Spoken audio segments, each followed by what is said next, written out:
Meine Eltern haben gewohnt Straßburger Straße. Die andere Großmutter hat gewohnt Weißenburger Straße. Soviel ich weiß, kann man nachsehen, manche haben gewohnt Metzerstraße, manche haben gewohnt Belfort, also alle in der Gegend, alle in der Gegend gewohnt.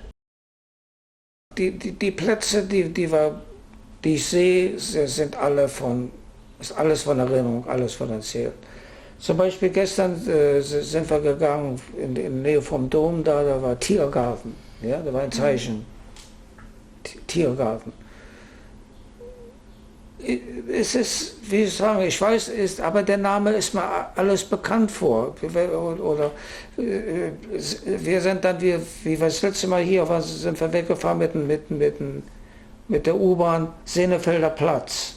Die ganze Umgebung, die ganzen Namen sind mir alle bekannt sozusagen, weil sie haben immer davon erzählt.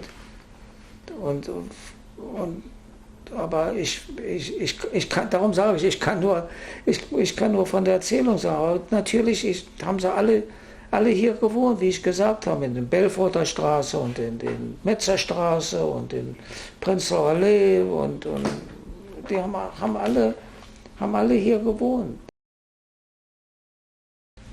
Jetzt kann ich das verstehen, durch die ganzen Aufregungen, erstens meinen Vater rauszukriegen, zweitens ihre Mutter, der Schwiegervater, also mein Großvater, ich sage immer, ist sozusagen natürlich gestorben und ist beerdigt in Weißensee.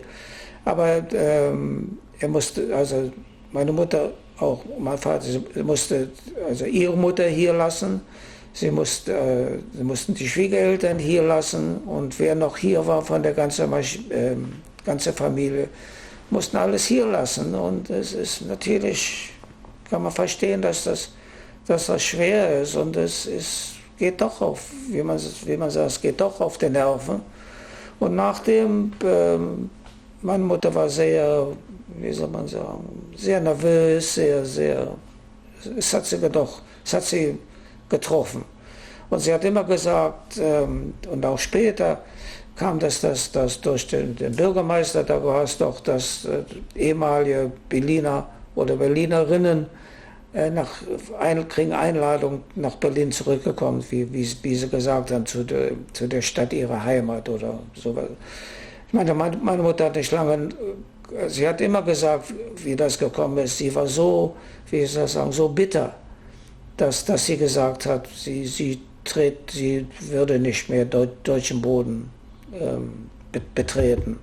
Ich meine, es ist nicht dazu gekommen, weil sie dann gestorben ist und hat nie die Chance gehabt. Vielleicht wäre sie doch, das kann ich nicht sagen, vielleicht wäre sie hier gegangen, natürlich nicht alleine, da hätte ich mitkommen müssen, das weiß ich nicht, aber ich weiß, sie hat immer gesagt, sie betritt nicht mehr deutschen Boden. Und ich werde ehrlich sagen, wie ich dann die Einladung bekommen habe, auch hierher zu kommen, ich war auch im Zweifel. Aber Sie können verstehen, es geht auch alles, man denkt nach.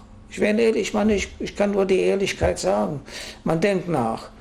Wie die Einladung gekommen ist, habe ich gesagt zu meiner Frau, zu meinen Kindern, was werden meine Gedanken sein, wenn ich die Straße langlaufe in Berlin und gucke jede zweite Person an und denke, hast du meine Großeltern vernichtet oder irgend sowas.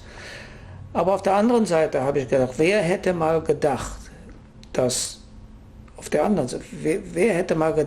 ich zum Grab gehen kann von meinem Großvater.